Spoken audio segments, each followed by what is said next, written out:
بسم اللہ الرحمن الرحیم۔ السلام علیکم تمام سننے والوں کو خوش آمدید میرے چینل سچی آپ بیتی پر۔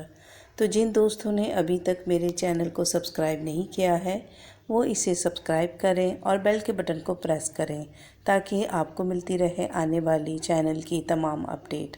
اور جو دوست میرے چینل پر ابھی نئے آئے ہیں انہوں نے میرے چینل کو سبسکرائب کیا ہے، میں ان کو دل سے خوش آمدید کہتی ہوں۔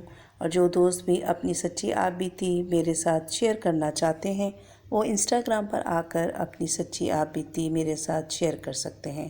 اور آپ تمام دوستوں کا شکریہ جنہوں نے میرے چینل کو پسند کیا ہے اور اس کی ترقی کے لیے بہت سی دعائیں مجھے بھیجی ہیں، آپ سب کا بے حد شکریہ۔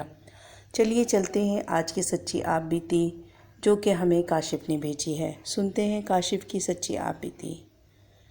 یہ تقریباً 1985 کی بات ہے جب ہم لوگ گرمیوں کی چھٹیاں گزارنے اپنے ننیال گئے ہوئے تھے۔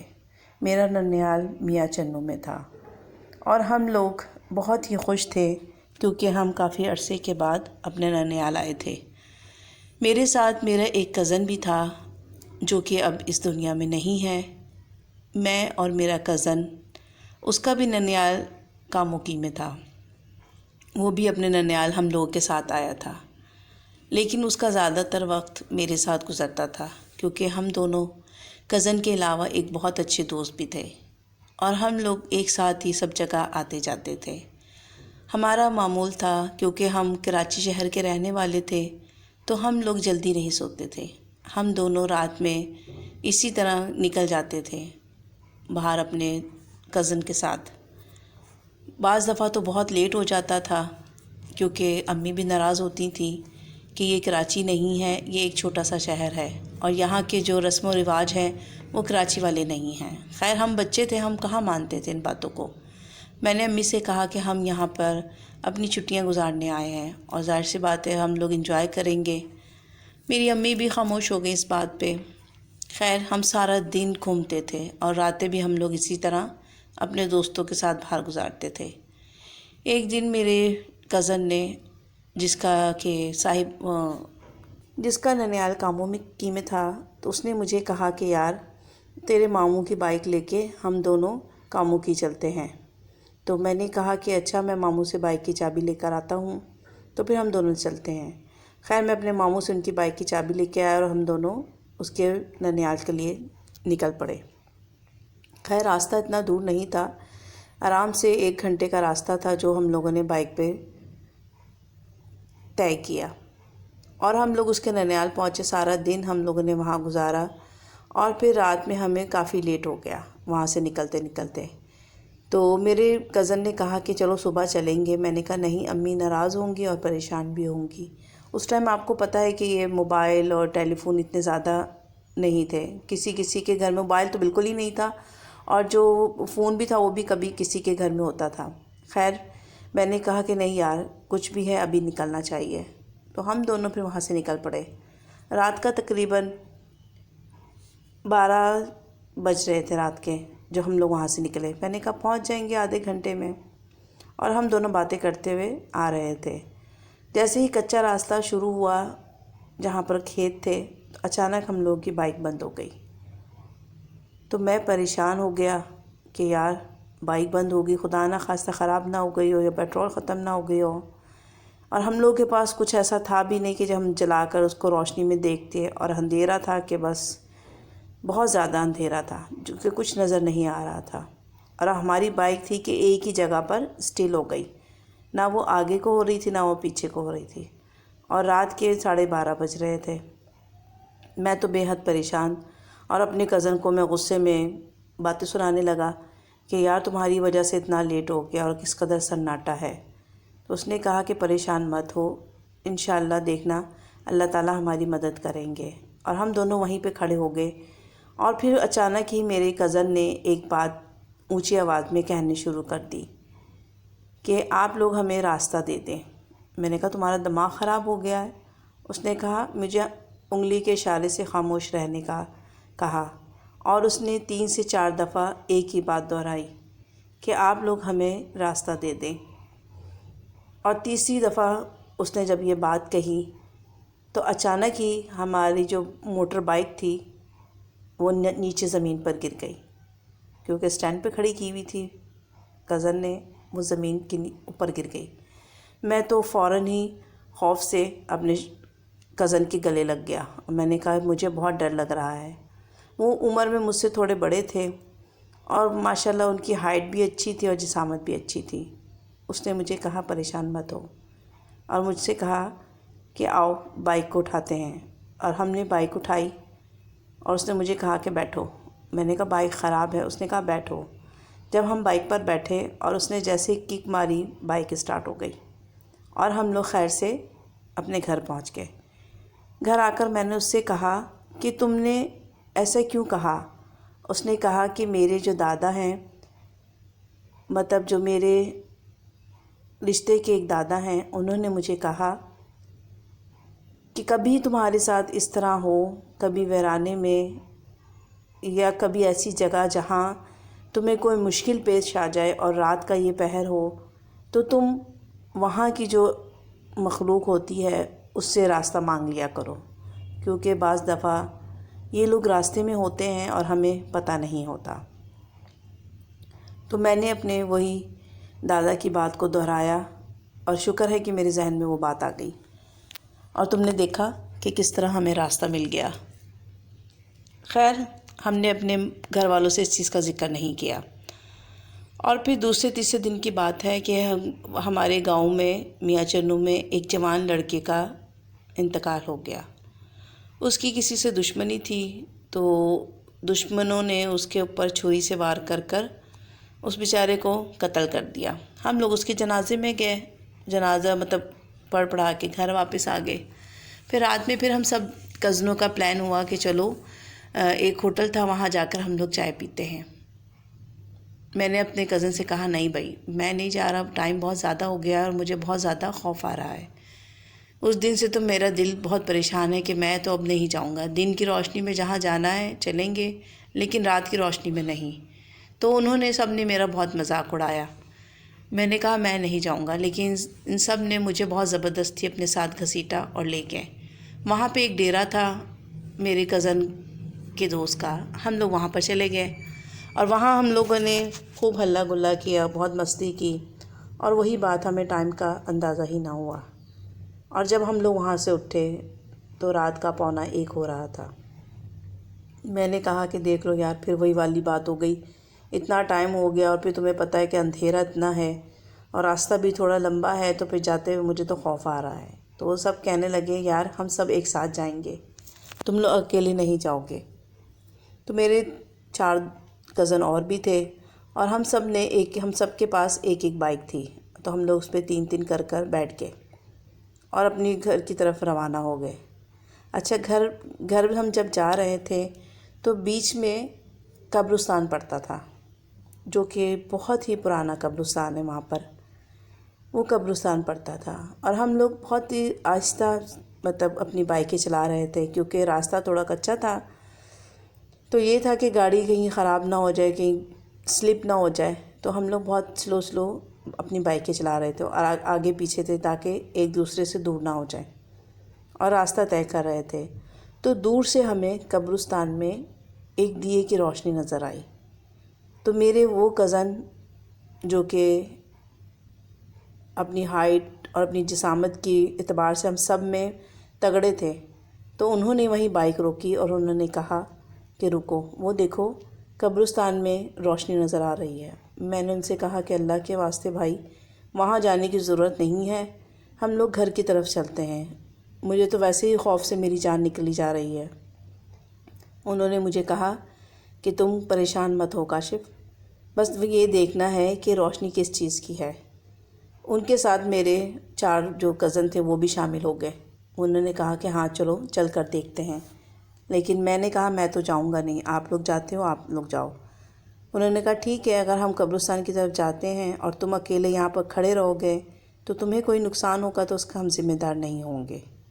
ان کی یہ بات سن کر نہ چاہتے ہوئے بھی میں ان کے ساتھ چل پڑا، اور ہم لوگوں نے کہا کہ ہم لوگ 2 کر کر خاموشی سے قبرستان کی ایک سائڈ سے 2 لوگ جائیں گے، ایک سائڈ سے میں اور میرا جو کزن تھا وہ، اور ایک سائڈ سے 2 اور میرے کزن، کہ ہم لوگ آپس میں مطلب تقسیم ہو کر قبرستان جائیں گے اور دیکھتے ہیں کہ کون ہے۔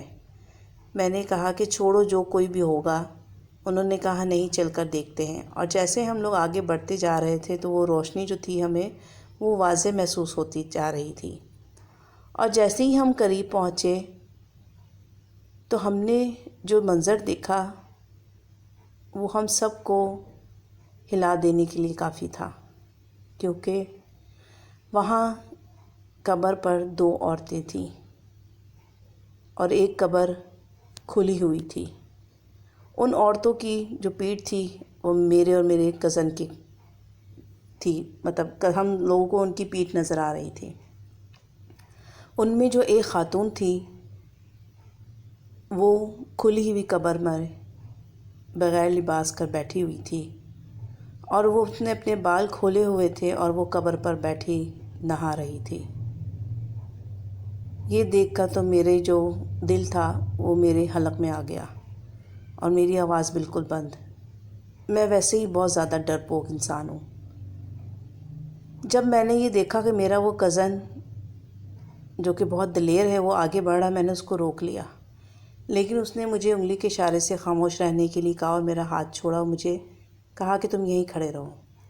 اور میرے باقی جو 4 کزن تھے وہ لوگ بھی ہمیں نظر آئے۔ ہم سب نے خاموشی رہنے کا اشارہ ایک دوسرے کو کیا، اور میرے یہ کزن اس عورت کے سر پہ پہنچ گیا۔ اس نے اس کو ہلنے کا ذرا بھی موقع نہ دیا، اور جیسے ہم لوگ بھی آگے بڑھے تو ہم سب کی بھی حیرت کی انتہا نہ رہی کہ وہی نوجوان جس کا کل انتقال ہوا تھا، یہ عورت اس کی قبر پہ بیٹھی ننگی نہا رہی تھی، اور دوسری عورت وہیں پر پاس بیٹھی کچھ عمل کر رہی تھی۔ میرے کزن نے فوراً ہی اس عورت کو بالوں سے پکڑ لیا اور اس کو ذرا بھی ہلنے کا موقع نہ دیا، اور اس کو بالوں سمیت ہی قبر سے باہر گھسیٹ لیا۔ وہ چیختی چلاتی رہی، چھوڑ دے مجھے، چھوڑ دے۔ اور جو دوسری عورت اس کے ساتھ ہی بیٹھی چلا کاٹ رہی تھی، میرے دوسرے کزنوں نے بھی اس کو پکڑ لیا، اور اس میں میرا وہ کزن بھی شامل تھا جس کا وہ دوست تھا۔ جب اس نے یہ دیکھا کہ یہ میرے دوست کی قبر پر اس طرح کا چلا کر رہی ہیں تو وہ اپنے غصے پہ قابو نہ رکھ سکا، اور اس نے اس عورت کو پیٹنا شروع کر دیا۔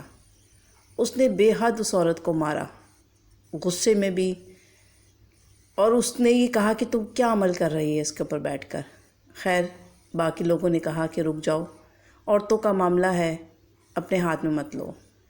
اور پھر اس عورت کو ایک چادر دے کر، جو کہ بغیر لباس کے تھی، اس کو چادر دی، اور ہم لوگوں نے اپنے گاؤں کی پنچایت بلائی اور ان کو اپنے اس دوست کے ڈیرے پہ لے گئے اور پنچایت کو بلایا۔ پھر اسی ٹائم، رات کے ٹائم پنچایت آئی اور ان دونوں عورتوں سے معلوم کیا کہ تم دونوں کیا کر رہی تھیں۔ تو اس میں سے جو عورت باہر قبر کے باہر بیٹھی چلا کاٹ رہی تھی، اس نے کہا کہ یہ لڑکی بے اولاد ہے اور کافی سالوں سے اس کی اولاد نہیں ہوئی، تو یہ اپنی اولاد کے لیے چلا کاٹ رہی تھی۔ تو جو میں نے اس کو عمل بتایا تھا وہ اسی طرح جوان لڑکے کی قبر پر نہانا تھا اور کچھ عمل کرنا تھا، جو کہ بہت ہی شرمناک عمل تھا۔ مجھے تو بے حد غصہ آ رہا تھا اور خوف بھی آ رہا تھا، لیکن میرا وہ کزن وہ اپنے غصے پہ قابو نہ رکھ سکا۔ اس نے کہا کہ آپ لوگ سب چھوڑ دو، ان دونوں کو یہیں پہ زندہ جلا دو۔ لیکن پنچایت کا فیصلہ تھا کہ ان دونوں کو گاؤں والوں کے سامنے سزا دینی ہے، ان کو گاؤں والوں کے سامنے بہت کڑی سزا دینی چاہیے ہے۔ اور پنچایت کے لوگ بھی یہی کہہ رہے تھے کہ صبح کا انتظار کرو، اور صبح ان عورتوں کا فیصلہ کرتے ہیں، ان کے گھر والوں کو بھی بلاتے ہیں۔ لیکن میرے جو کزن تھے انہوں نے کہا کہ ابھی ان کے گھر والوں کو بلاؤ اور ابھی ان کا فیصلہ کرو۔ اور جو میرا دوست، جس کا وہ دوست تھا جس کی قبر پر بیٹھ کے یہ لوگ گندے علم کر رہے تھے، وہ تو غصے سے پاگل ہو گیا تھا۔ اس نے کہا کہ نہیں، میں ان دونوں عورتوں کو نہیں چھوڑوں گا، ان کو بھی، میں ان دونوں کی قبریں بھی یہیں بناؤں گا، اور میں ان دونوں کو زندہ یہاں پر دفن کروں گا۔ میرا جو کزن میرے ساتھ کراچی سے گیا تھا شاہ، اس نے کہا کہ ہاں میں بھی اس بات سے متفق ہوں، ان دونوں کو زندہ زمین میں گاڑ دو، کیونکہ ایسی گندی عورتیں اگر یہاں پر رہیں تو یہ دوسری عورتوں کو بھی اس طرح کے گندے عمل کرنے پر مجبور کریں گی، اور یہ تو عورت نام پر دھبا ہے، ان کو آپ لوگ ابھی اور اسی وقت یہاں دفن کر دو۔ لیکن ان میں جو ایک عورت جو کہ باہر بیٹھی علم کر رہی تھی، اس نے کہا میرے کزن کو، شاہ کو، کہ تو بہت پچھتائے گا، تو نے میرا علم خراب کر دیا، میرا عمل خراب کر دیا، میں تجھے اس کی بہت سخت سزا دوں گی۔ تو میرے دوست نے آگے بڑھ کر اس عورت کے منہ پر ایک زوردار تھپڑ مارا اور اس سے کہا کہ تم تو عورت کہلانے کی قابل بھی نہیں ہو، تم کس طرح کی گندے عمل کر رہی ہو، تمہیں اللہ کا کوئی خوف نہیں ہے کہ تم اس عورت کو بھی جو کہ ناسمجھ ہے، اس کو اتنی سمجھ نہیں ہے، اس سے تم اس طرح کے کام لے رہی ہو۔ کیونکہ وہ جو لڑکی تھی جو کہ بے اولاد تھی، جو یہ علم کر رہی تھی وہاں قبر پر بیٹھ کے، وہ اس دوران میں ایک دفعہ بھی کچھ نہیں بولی۔ لیکن وہ جو دوسری عورت تھی جو عمر میں بڑی بھی تھی، وہ مسلسل میرے کزن کو دھمکیاں دیتی رہی، لیکن پنچایت والوں نے کہا کہ اگر تو خاموش نہ ہوئی تو تجھے واقعی ہم زندہ گاڑ دیں گے۔ پھر صبح کی جیسے ہی کرنیں پھوٹیں تو ان کے گھر والوں کو بلایا گیا۔ وہ جو لڑکی، اس کا شوہر آیا، اس نے وہیں کھڑے کھڑے اس عورت کو طلاق دے دی۔ وہ بہت روئی، اس نے کہا مجھ سے غلطی، لیکن اس نے کہا نہیں، میں تمہیں نہیں چھوڑوں گا، تم نے مجھے بدنام کیا، میرے گھر والوں کو بدنام کیا، اور اس نے وہیں کھڑے کھڑے اس عورت کو طلاق دے دی۔ اور جو دوسری عورت تھی، اس کا تو کوئی آگے کوئی پیچھے تھا نہیں، اور انہوں نے بتایا کہ یہ عورت کچھ عرصے پہلے ہی ہمارے گاؤں میں آئی تھی، اور یہ اسی طرح عورتوں کو اپنے جال میں پھنساتی تھی اور ان سے الٹے سیدھے کام لیا کرتی تھی، جس سے اس کو فائدہ ہوا کرتا تھا۔ ان عورتوں کو تو اللہ جانے ہوتا تھا یا نہیں ہوتا تھا، لیکن اس عورت کو فائدہ ہوتا تھا، کیونکہ یہ شیطانوں کو خوش کیا کرتی تھی اور ان عورتوں کو گندے عمل کرنے پر مجبور کیا کرتی تھی۔ پنچایت نے کہا کہ اس عورت کو تو پولیس کے آگے ڈالنے سے بہتر ہے کہ اس کو زندہ گاڑ دیا جائے، اور پھر ان لوگوں نے ایسا ہی کیا۔ اس عورت کو بہت سخت سزا دی، لیکن وہ جو دوسری لڑکی تھی وہ تو پاگل ہی ہو گئی، کیونکہ اس کے شوہر نے اس کو اسی ٹائم وہیں طلاق دے دی تھی، اور وہ کہہ رہی تھی کہ اب میں دنیا کو منہ دکھانے کے قابل نہیں رہی، کیونکہ اس نے مجھ سے جو کہا میں نے وہی عمل کیا۔ اگر میں اس کی بات نہ مانتی تو آج میرے ساتھ یہ سب کچھ نہ ہوتا۔ اور وہ لڑکی تو تقریباً پاگل ہی ہو گئی تھی۔ اس کو اس کے گھر والے، اس کے میکے والے اس کو وہاں سے لے گئے، کیونکہ وہ ناسمجھ تھی اس وجہ سے۔ لیکن اس کے شوہر نے اس کی جو غلطی تھی اس پہ اس کو یہ سزا دی کہ اس کو طلاق دے دی۔ اور اس اماں کا تو پھر ان لوگوں نے یہی کیا، کیونکہ اگر یہ عورت زندہ رہتی تو دوبارہ یہ عورتوں کو غلط کام کرنے پر مجبور کرتی، اور انہوں نے وہیں پر اس عورت کو، پنچایت کے فیصلے پر، وہیں پہ انہوں نے اس عورت کو زندہ زمین میں گاڑ دیا۔ لیکن نہ جانے کیسے پولیس کو خبر ہو گئی، اور پھر وہ لوگ آ گئے اور اس عورت کو نکال کر لے گئے، اور انہوں نے کہا کہ آپ لوگوں نے اچھا نہیں کیا قانون کو اپنے ہاتھ میں لے کر۔ اس طرح پنچایت والوں کو بھی انہوں نے بہت برا بھلا کہا، لیکن انہوں نے کہا کہ جب ہم قانون کے حوالے کرتے ہیں تو قانون اپنا کام صحیح سے نہیں کرتا، اور یہ لوگ رشوت دے کر دوبارہ سے کہیں اور نئی جگہ پر جا کر یہی فضول کام دوبارہ شروع کر دیتے ہیں۔ خیر پولیس نے اس کو اپنی حراست میں لے لیا اور نہ جانے اس کے ساتھ کیا کیا۔ پھر جب ہم لوگ اپنے گھروں کو واپس آئے تو میری امی نے کہا کہ ہمیں واپس اپنے گھر جانا چاہیے، کیونکہ یہ نہ ہو کہ یہ ہمارے لیے کچھ مسئلہ کھڑا کر دیں۔ لیکن میرا کزن، اس نے کہا کہ آپ پریشان نہ ہوں، لیکن میری امی بضد تھی اور ہم لوگ واپس کراچی آ گئے۔ اور کچھ عرصے کے بعد ہی میرا کزن شاہ، جس نے اس عورت کو بالوں سے پکڑ کے باہر نکالا تھا اور اس بوڑھی عورت کو بھی اس نے مارا تھا، اس کے دونوں ہاتھ آہستہ آہستہ مفلوج ہو گئے، اور اس کے دونوں ہاتھوں کو بہت ڈاکٹروں کو دکھایا، بہت علاج کروایا، مگر افاقہ نہ ہوا۔ اور پھر وہ اپنے ہاتھوں کی وجہ سے بالکل ہی کہہ لیں کہ وہ معذور ہو گیا۔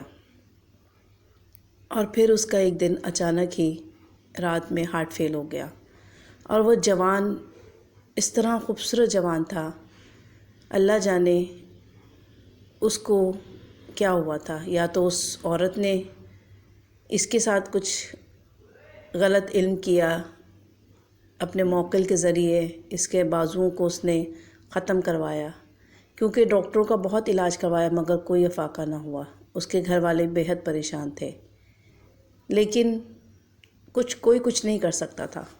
اور پھر بیچارے کا ایک دن رات میں اچانک کسی طرح ہارٹ فیل ہو گیا۔ مجھے بہت زیادہ دکھ ہوا، اور میں نے اس کے بعد سے اپنے ننیال جانا چھوڑ دیا۔ اب میں اتنا اپنے بچوں کے، میرے بچے ماشاءاللہ جوان ہو گئے ہیں، لیکن میں ابھی بھی اس واقعے کو نہیں بھولا ہوں۔ میرے کزن نے تو ایک طرح سے صحیح کام کیا تھا، ان عورتوں کو سزا دے کے یا پھر ان کو وہاں سے نکال کر، کیونکہ وہ اس مردے کے ساتھ بھی بہت غلط کر رہے تھے۔ ان لوگوں کو اللہ کا کوئی خوف نہیں تھا، وہ اپنی ہوس میں یہ سب بھول چکے تھے کہ ہم کس گناہ کا کام کر رہے ہیں۔ خیر، اللہ پاک میرے کزن کی مغفرت فرمائے، اور اللہ تعالیٰ ایسے لوگوں کو ہدایت دے، اور ایسی عورتوں کی بھی اللہ تعالیٰ آنکھیں کھولے جو یہ مکرور عورتوں کے پیچھے پڑ کر اپنا ایمان خراب کرتی ہیں، اپنا گھر خراب کرتی ہیں۔ تو یہ تھی کاشف کی سچی آپ بیتی۔ امید کرتی ہوں آپ لوگوں کو پسند آئی ہوگی۔ اس ویڈیو کو لائک کیجیے گا اور اپنے دوستوں کے ساتھ شیئر کرنا مت بھولیے گا۔ مجھے اور اپنے پیاروں کو اپنی نیک دعاؤں میں ضرور یاد رکھیے گا۔ چلیے چلتے ہیں آج کی اچھی بات کی طرف۔ حضرت علی کا قول: اگر رزق عقل و دانش سے ملتا تو جانور اور بے وقوف زندہ ہی نہ رہتے۔ اللہ حافظ، فی امان اللہ۔